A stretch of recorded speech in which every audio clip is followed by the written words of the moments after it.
Well, thank you. What a voice that guy had, huh? Amazing. Now, it's one of the things I want to start off with a little story. As I mentioned, I grew up in Boston, and it's the hub of education. Grew up in a nice little small town with two sisters. We attended the same school. We had the same teachers. We lived in the same place. We spoke the same language. And you know what? We didn't understand each other either. Communication problem is a worldwide problem in every language. But I think that it becomes much more difficult when we're teaching different Englishes all over the world. And this is, I was lucky. My father was a master salesman and a Toastmaster. And we learned very early how to communicate properly, which is why we all went into sales and, being executives, because we knew more communication skills from a young age. Thom, how did you get so good? I don't even know that I am. I think probably my kind of value in terms of intercultural knowledge is the same as you. It's that thing, like you said, growing up in one area, moving to another area. As a child, I did that within my own family. I did that linguistically, but also dialectically. And it was very interesting going to visit one side of my family who had a totally different dialect and another side who had a totally different language because they were Welsh speakers. And I think that probably made me versatile linguistically. But also that sort of cultural stuff, as you say, it's the thing, isn't it, about the kind of, Rhode Island Catholic, very Italian, very Irish, and then you're going to kind of Boston and you've suddenly got that. And I think for me, when I was lucky enough to live in the States, when I first went, I was sent for work, and I remember feeling kind of, distressed because I was thinking, well, I don't want to be in America because everybody speaks English, and I want to be somewhere where I can learn other languages. And then I went to America and realized how, every street corner is a different language, and every kind of interaction is across so many cultural barriers or even sort of stepping stones. And I think I really like that about North American culture, that there is a real mixing there, And one of the things we were saying in the chat is that thing about the distinctions linguistically about saying what's British English, what's American English. Those are, for me, I think, kind of redundant now. What you were putting up there in terms of the emoticons and the emojis, that's kind of where communication is, and that's the Esperanto of the next 100 years. Yeah. Because I think what's really interesting at the moment in terms of linguistics is that technology has got us to a point where we can talk with anybody like this, and it's free relatively, and it's amazing and it's easy. But there's also on everybody's phone some version of an interpretation app that can almost instantly translate almost anything, almost 100% correct. So actually, why would anybody bother learning a language? 20 years from now, 30 years from now, will my kids make me stand on a chair at parties and say things in other languages and then laugh, because their friends will go, no, he can do it. Like, when we were at school and people were like, oh, well, you won't always have a calculator, you'll have to do this in your head. And of course, now we all have calculators all the time, so we never do anything in our head. And linguistically, are we going to never learn languages again because there's no need, because we can translate it all instantly? I don't know, Well, this is where we're looking at it. It's like a race. Do we hurry up and teach and make the money now, or do we let apps replace everything and just, why bother learning a language? Yeah. And, I feel like, what I really enjoyed from what you were saying there was that kind of whole idea that there's so much more than a language when you're learning a language. That's so true, isn't it? Yeah. And I think it's something that I always feel very confused about, because I feel like cultural awareness is a really important thing to teach, and yet all I've got is my lens. So all I can say to my students is, look, have a look, this is what I'm seeing. But how useful is that to them? If they are from a culture or from a country where the things that I value or the things that I think are important concepts to get across. You know, if they don't matter where they're from or where they're going to, then, you know, at what point, also, I think, at what point does education become indoctrination, you know? Because I think it's right that we should do this, or we should believe that, or we should all, my common kind of cultural norm is this, so I think this. And if I'm saying to you guys, look, come on, this is a thing, and they're going, well, yeah, but it's not for us, is it? Like if I'm saying, guys, honestly, we've all got to eat carrots. Carrots are really good for you. And they're going, yeah, but in my culture, we don't eat carrots, so I don't want to eat carrots. And me going, look, come on, you've got to have carrots. Carrots are great. You know, if you're not from a carrot eating culture, you know, there's no amount of carrots that are going to make carrots any better. You know? It's a hard one, I think. Yeah. We have Laura here with us. Who would like to... Okay, I'm here. Yeah, I'm very fond with these topics because teaching English. It's one of my major tasks. Help students to learn to teach themselves, not being teaching English. So sometimes I suggest them. I try to motivate them to watch news on YouTube. They are completely free. You have not to pay. You can watch them whenever you want. So watching news, BBC, CNN, whatever you want. Also, Euronews is very useful. And for example, listening to audiobooks is also very, very useful because you have different readers, and following what is the script, you can understand what is said. So I think that the best way nowadays is help students to find their ways to understand, because we can't teach English because the language cannot be taught. You have to learn yourself. So you must be motivated. So for example, watch also documentaries. It's plenty of free materials. Actual materials, for example, also all the materials on Learn English, British Council. It's very useful for children, from very young children to more older. I think it's a very, very good way to go over all these barriers given by culture and pronunciation and everything. One thing, just to take it a step further, is some of the BESIG members are here today, and they can vouch for this, that in business English, you know, we're looking at so much more than just English. Yeah. We're looking at so much more than just culture. We're looking at communication. And I don't think anybody is really teaching proper communication anymore to anybody, like Slobodan was saying before, in our schools from the time we're young. For example, I'll use a great example. Thom, the other day, I looked up the word. You said bell end, and I had no idea what you were talking about. And so very, very highfalutin academic jargon. Yeah, and once I got that, that was fine. But I wasn't afraid to ask what the word was.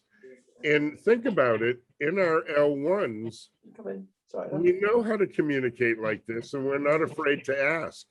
But when we're working with these Englishes, yeah, just different. We're afraid to ask.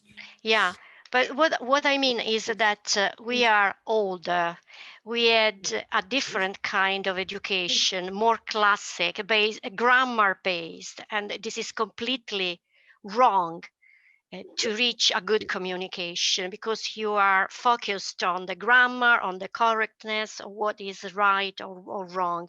Yeah. Instead, you must destroy all of these walls around us. Children must talk, whatever. And I think that show them a lot of these materials. It can motivate them and help them to go over, but they are less shy. Well, first of all, you know, you said we're older. Don't let the gray hair fool you. I'm only 19. Thom's only 21. You know, We've just been teachers, so that's why we look so old. Very good. Great. And there were some other questions. Gabi asked earlier. Yeah. Let me just find it very quickly. It's here. Okay, so she's saying that many teachers have a really negative attitude to intercultural communication teaching. So, and she wonders why you think the reasons might be. I have my idea. It's hard because there's so much involved. And, you know, I've been teaching for a long time. I've never taught anybody, any one student, everything. It's virtually impossible. I don't know everything. There's great books that have been written out there. You know, I've shown like the Richard Lewis book, Gail Cotton, Erin Mayer. And, you know, these don't cover everything. So it's very difficult because there's so much involved. There's body language, there's micro expressions, there's posture, there's intonation, there's the rhythm, there's it's also the nature of education that we are teaching our students things to do that we think from our own experience will be needed, whereas of course the stuff that we learnt and then taught, you know, won't be needed 30 years from now. I spent the 90s teaching people to write letters. You know, nobody's written a letter since 1994, you know. So, do you know what I mean? I often feel like we're preparing students for stuff that they're never going to need to do. You know, we're teaching them a language that is already dead. You know, because no language is static. No language will ever, you know, no culture is static. And that mix and that cocktail of languages, you know, the English that we're speaking now is the Esperanto of the 6th century. And, you know, it's a mix of languages, and it always was, always will be. And that's true of any language, you know. And I feel like, you know, Rob, you were talking earlier about native speakers being able to communicate. And I was thinking, God, that's really not my experience. I've lived in Australia, I've lived in the US, and I think what I often found really interesting was it felt like watching a movie with subtitles, in the sense that I could follow what was happening, but I often missed so much nuance. Do you know what I mean? That I just didn't understand. But didn't you ask?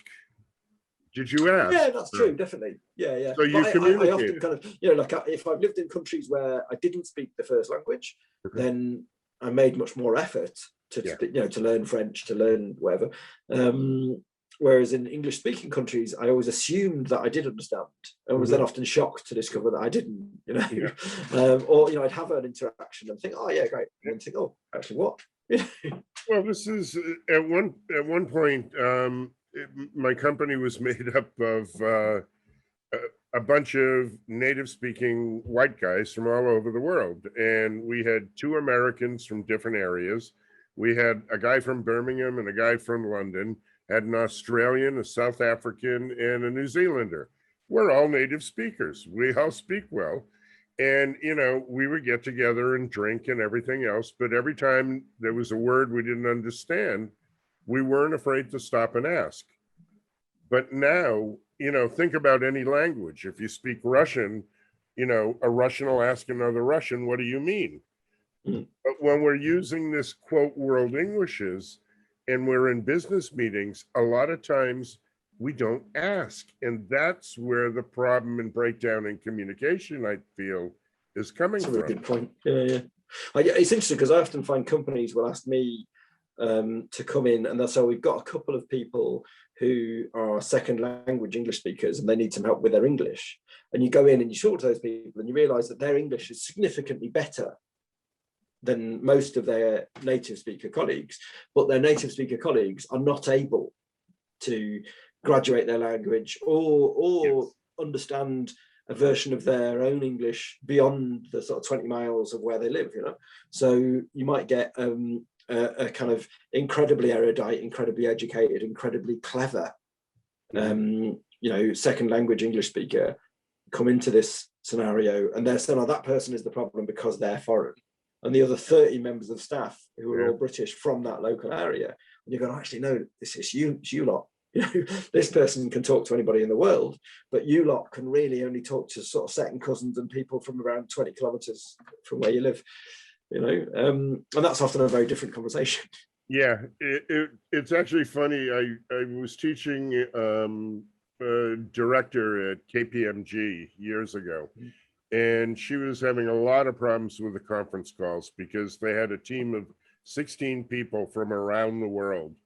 And she said, you know, I'm just having problems with it. They gave me permission to sit in on one of the conference calls, and we had Chinese speakers, Indian speakers from everywhere. You know who I didn't understand? The American. He just, you know, I couldn't even get it. The guy was so fast using, he didn't know the proper way to communicate for business. And, you know, I could imagine what the other people in the room felt like, you know, in the conference call, if I didn't know what he was saying.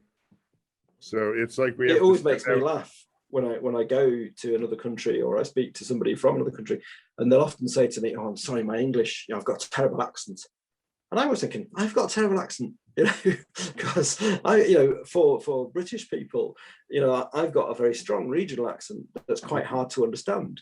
So if I go to Budapest or if I go to Madrid, and you know, I'm thinking, what chance have you got? And then people are saying to me, oh, I've got a very strong accent, I'm very sorry. It's like, actually, it's no stronger than mine. But,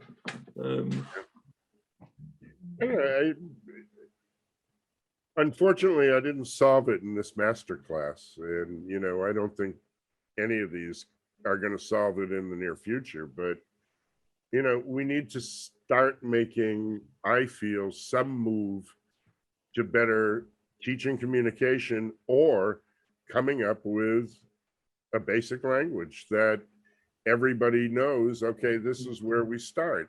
And as somebody said before, you know, it's like, what was it, nil and everything, taking those things out, you know, takes out the fun.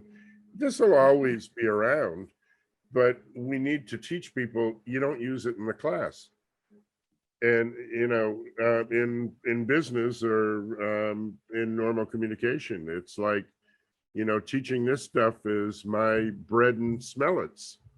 Slobodan commented earlier also in the chat room, and he says that start by raising awareness in students of the cultural diversity which exists out there. There is only one step further than they get today in school. And also he mentions that students need experience actually. And then Gabi has a question related to this. So many teachers will probably ask where to actually start teaching intercultural communication. So where to start, where to look for materials. You mentioned some already though, or how to assess materials. So Sue, type it in the chat box so I don't have to say it. So, you know, there are teacher associations out there that have special interest groups that specialize in this.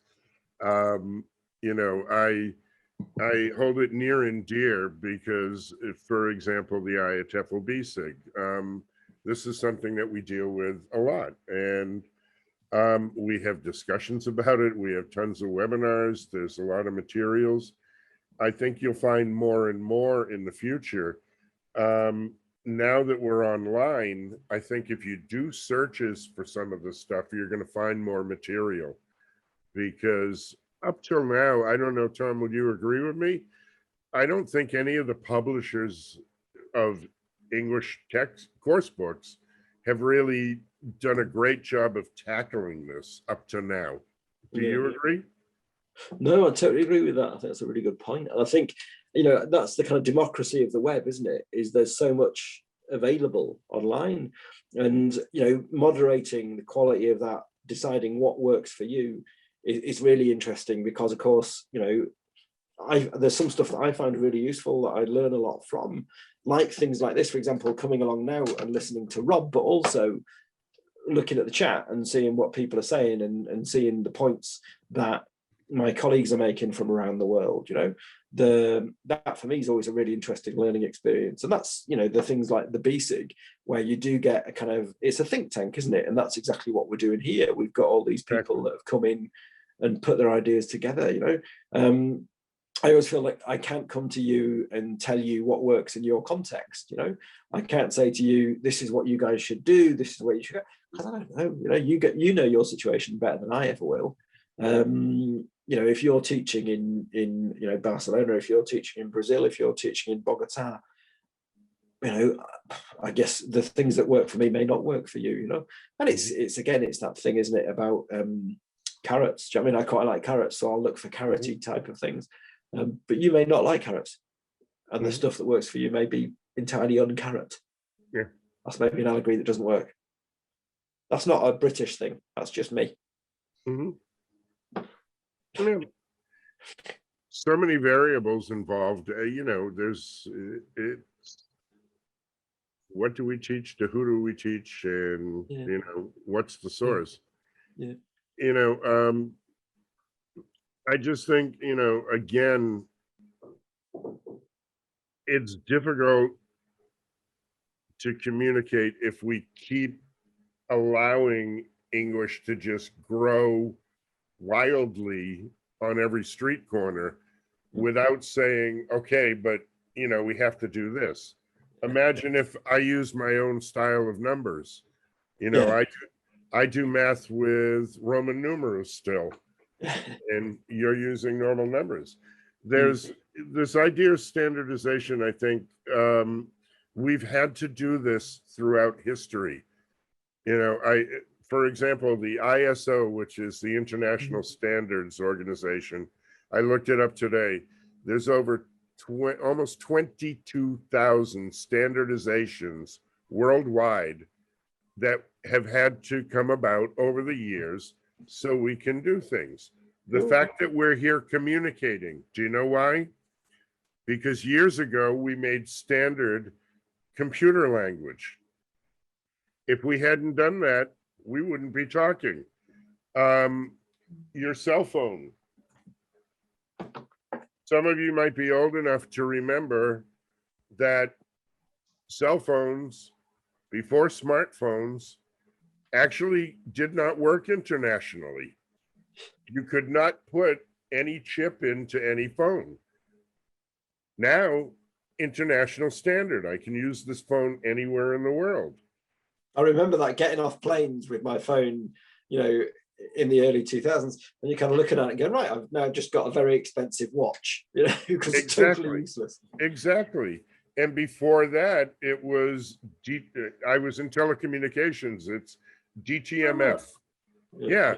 You know, the dial tones when you press the buttons on the old phones, you know, those landlines that they have years ago, that was not an international standard. So if you tried calling a different country and tried to put in your code number, it wouldn't work because there was no standard. We have standards for things like tires.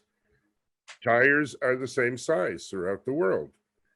Did you know that diapers have an international standard? I did not know that.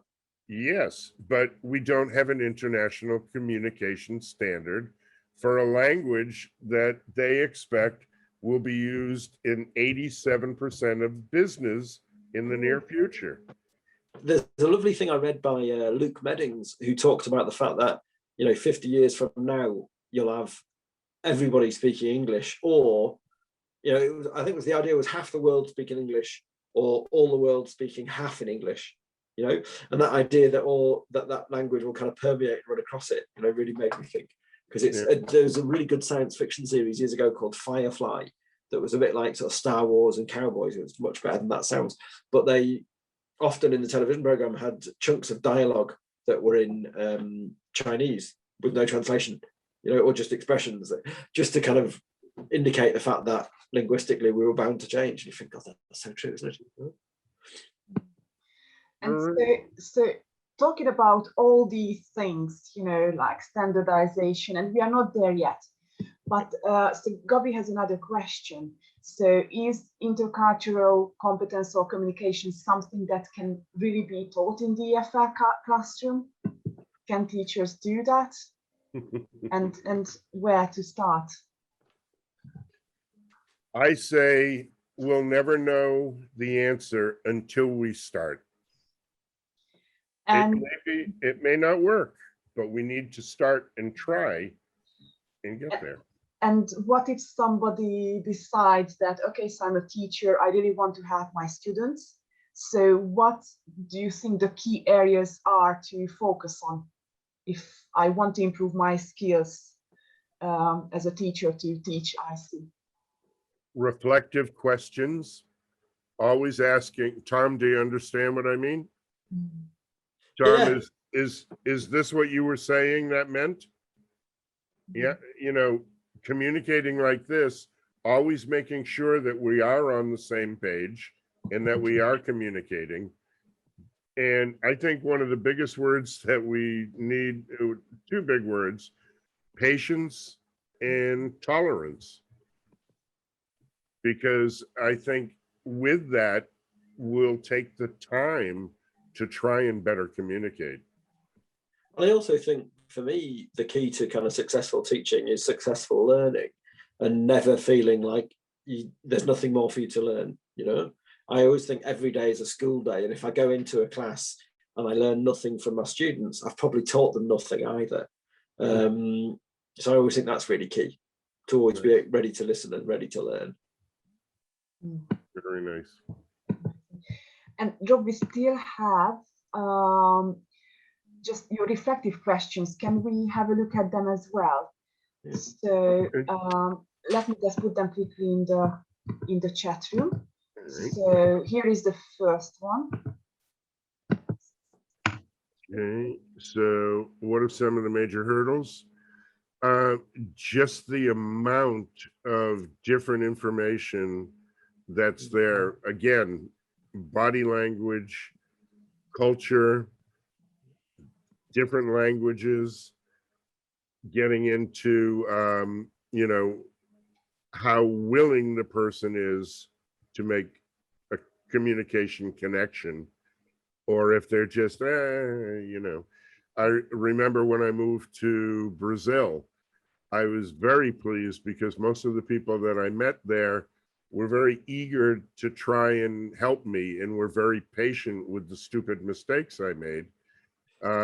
Such as I was trying to tell somebody to climb up a coconut tree because it was hanging over my house and cut down the coconuts. I didn't know the word for climb, so I looked it up in a dictionary. And when I told him the sentence, what I didn't know is that I used a slang word, which came from the dictionary, which meant that he should have sex with the tree. Fortunately, after laughing, they explained this to me.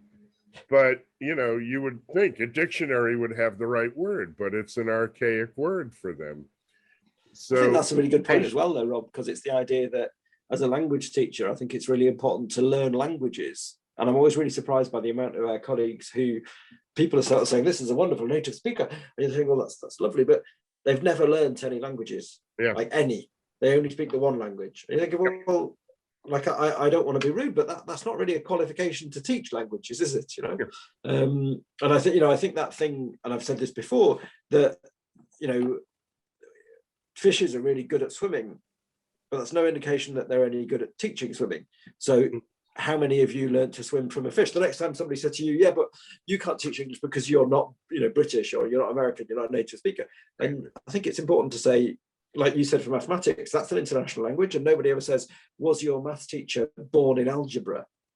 You know, because, and it goes against the idea that anybody will ever learn anything. And you think, well, like, I'm sorry I have hate you, but you know, the idea that you're saying, well, it has to be a native speaker, you're thinking, well, no, because that just means nobody can ever learn anything from anyone. No, You have to kind of learn from this fountain, because I'm a native speaker, but I've learned most of the things I know about English from non-native colleagues, and I think that's a really key point.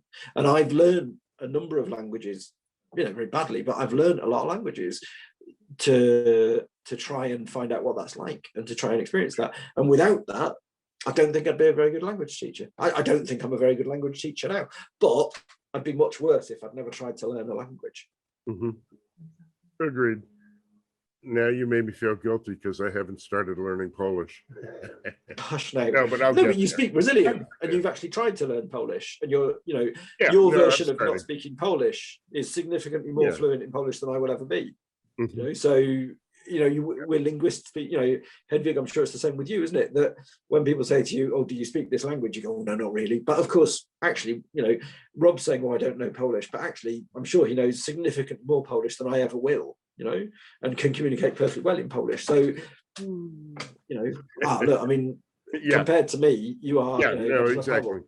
Yeah, and but I agree with you. It's this is one of the biggest problems that I don't know how it was growing up in the UK, but we really didn't study any foreign languages in the States.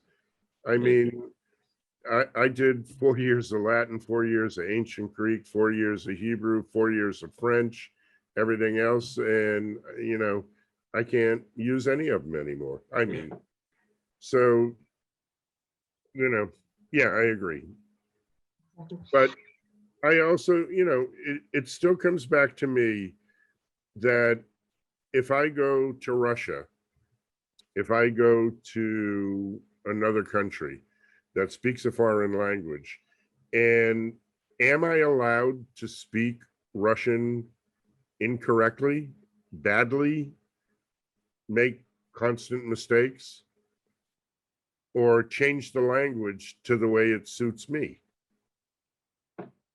It's funny, isn't it? Because like Cyrillic, for example, is very complicated to read if you can't read Cyrillic. So it would be easier if it was written in Latin.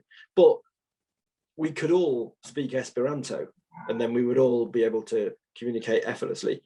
But we never will, because people like their own culture, they like their own language, they like their own distinct dialects of that. Do you know what I mean? The people of Gdansk want to speak the Polish they speak because it's not the Polish of Krakow or Poznan.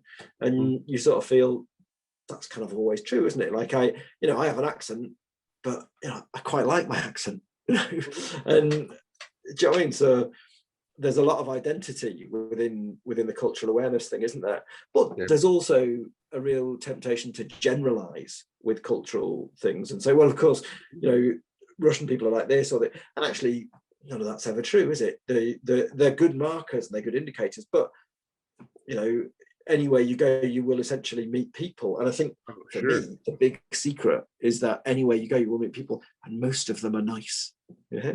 People never tell you that. But actually, most people are right. People go, "Oh, you shouldn't go there because," but actually, most people are lovely. Big secret, don't tell anyone. True. I agree. Yes. Now we have 3 more minutes left, and there is one more question here that we can just quickly address. Is how do we change and eliminate misunderstandings? And actually, just going back to culture, something has just come to my mind, like what aspects of a culture are important or helpful to know about to avoid misunderstanding? Go ahead, Thom.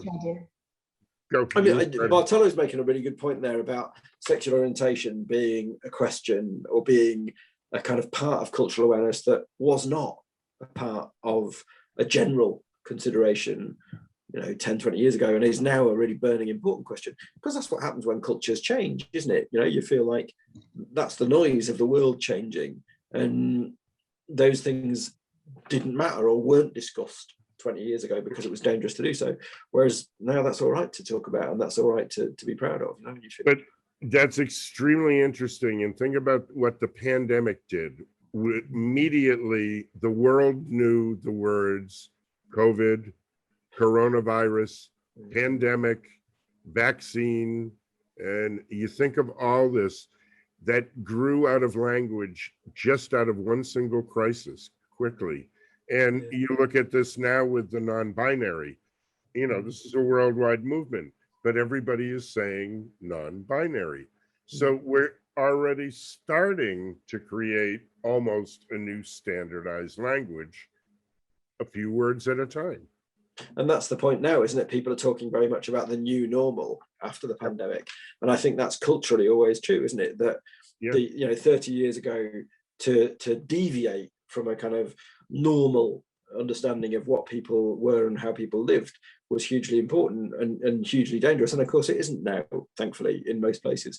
And that freedom, that's how things change. That's the new normal, isn't it? You're sort of saying, well, actually, you know, he might have 2 dads, or he might have 3 mums, or he might have, you know, 9 nanas.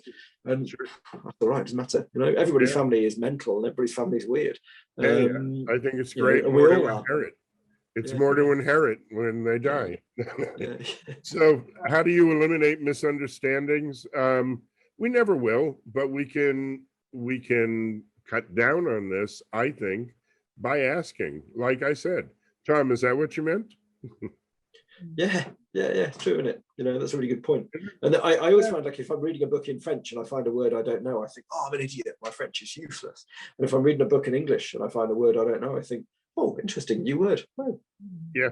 Like, or I think, this writer's stupid, that's a stupid word. So yeah, how do we eliminate misunderstandings? If you know, please tell us the answer. Thank you. Is what you're trying to say that you should tell me what you know? No, I'm saying to the audience. Lads, I know. if anybody's got a good answer to that question, you know, give it to us. Yep.